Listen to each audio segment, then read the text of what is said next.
Bonjour, je suis Pauline Altuna. On se trouve dans mon atelier à Lovo, en Suisse. Quand on parle d'un artiste, on se questionne pourquoi il fait son art. C'est une bonne question. Et pour moi, quand je regarde le monde, partout je trouve sa beauté, la couleur du ciel, le vent, la lumière, la forme des êtres vivants, la musique, la danse. Tout ça me procure à moi des émotions, des idées. J'aime bien la vie des êtres humains, leur corps, leur âme, leur histoire, leurs croyances. J'ai le sentiment de que la vie passe trop rapide. En tout cas, ma vie. Alors, sauf dans l'atelier, je m'enlève ce sentiment avec mon travail. Dans mon atelier, en solitude et en silence, je fais mon travail et j'essaye d'arrêter le temps et fixer l'éphémère. Je suis née à Quito en 1969. Mes parents ils disent que je suis née avec un crayon collé à la main. Toute ma vie, j'ai fait des dessins. Et à 15 ans, mon père m'inscrit à l'école des Beaux-Arts. C'est une école qui préparait les élèves pour aller à l'université. Et là, j'ai fait 3 ans des études avec la spécialité de sculpture. Après, je suis allée à l'université, mais je ne voulais pas rester à l'université tout le temps parce que j'avais fait le 9e niveau et c'était suffi. Je suis partie dans une école, Bernardo de Legarda ça s'appelle, où j'ai fait mon spécialité dans l'imaginerie ou la polychromie. C'est l'école de Quito. Dans cette école, Bernardo de Legarda, j'ai reçu, pour faire ces études là-bas, j'ai reçu une bourse d'études donnée par la Banque centrale à l'époque. Mon maître, que c'était le directeur, donc Nicolas Jiménez Mendoza, il était aussi prof là-bas et il m'a introduit dans la recherche de l'art, l'histoire de la culture, l'histoire de l'art. Aussi Rita Merino, c'était ma prof de sculpture et on est resté en contact presque 30 ans déjà avec une relation de maîtres, d'élèves, d'artistes, de collègues, des amis. Grâce à l'aide de l'école Bernardo de Legarda, j'ai reçu un prix d'études pour aller faire mes études à Florence. C'était 1992.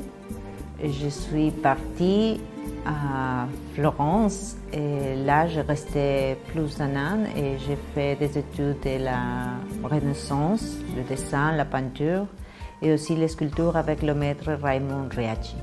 De retour à Quito, après avoir fait ma première exposition à Florence et avec un bon critique de la partie de Bruno Chiarini, je suis rentrée très motivée et j'ai travaillé pour l'école Bernardo de Legarda comme chef de l'atelier de sculpture. C'était une grande opportunité pour moi. Et j'ai connu mon mari, mon futur mari à Quito. Il est suisse. On s'est mariés pour 1994 et on est repartis ensemble au Mexique. Au Mexique, avec mon mari et mes 12 enfants, on a commencé une nouvelle vie. J'ai ouvert mon atelier Galerie Artemis. Le public mexicain il était très réceptif. J'ai eu beaucoup d'élèves et surtout le contact avec Alberto Batascun, qui était le directeur du musée Siqueiros. C'est lui qui m'a donné l'opportunité d'exposer au Mexique et ailleurs au monde. Après le Mexique, on est retourné en Équateur un moment et après on est allé en Suisse.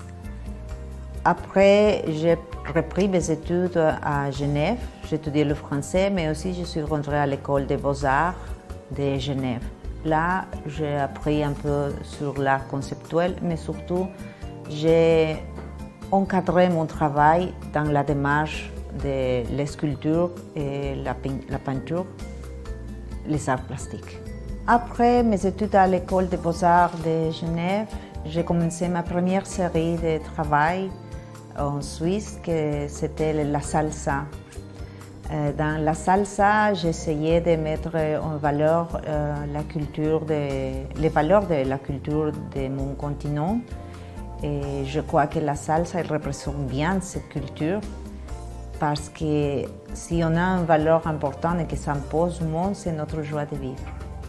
Dans mon travail aussi, dans toutes mes séries ou mes collections, ça trouve toujours au centre la femme. Et si je travaille le corps féminin, c'est parce que je crois que le corps féminin, elle a à l'intérieur, elle conserve à l'intérieur, ou elle peut réunir toute la beauté universelle. J'ai créé mon atelier galerie en 1905 en Équateur. Après, j'ai continué aussi au Mexique. Mais la première fois que c'était ouvert vraiment à un public élargi, c'était à Crans-Montana, en Suisse. Là, j'ai fait pas mal de contacts avec des artistes locaux, mais surtout, j'ai réuni les artistes de l'Amérique latine. Avec eux, je peux réaliser un projet immense qui me tient encore au cœur, et c'est Femmes des Andes. Femmes des Andes, c'est un projet latino-américain qui s'était reconnu d'abord par l'ONU, où on a fait un expo de 1000 mètres carrés avec 20 artistes. Tous mes collègues ont collaboré de plusieurs façons. Et on a fait cette expo, on a voyagé parce qu'elle est devenue itinérante, pas seulement collective. Et on a fait cette expo aussi en Belgique.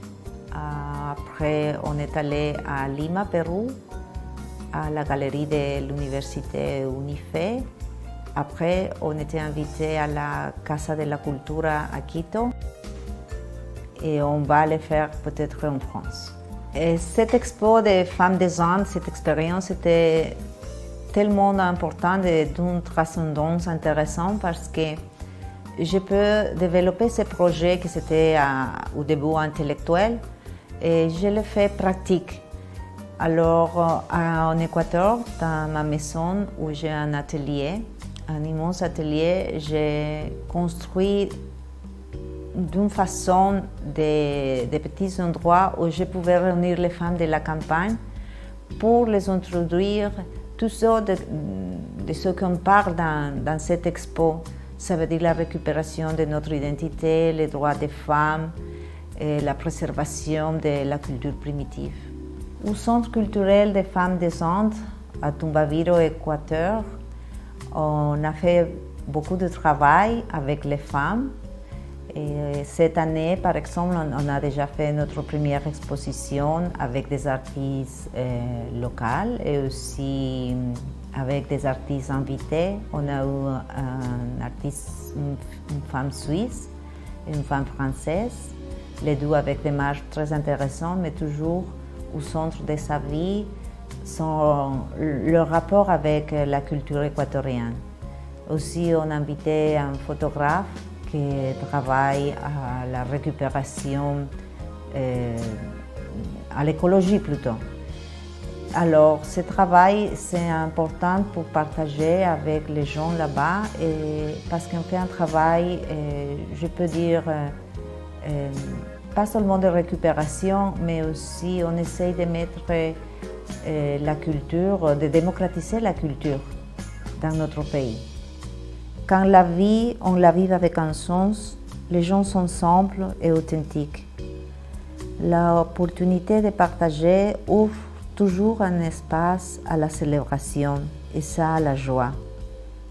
Le rencontre avec les cultures de l'Éthiopie, sa vie avec un sens tribal, le travail communautaire, sa race, ses valeurs religieuses, la géographie, le paysage, la femme au centre, Leur attachement aux animaux, à la campagne, c'est ça que j'essaie d'évoquer dans ma nouvelle collection Éthiopie à l'intérieur.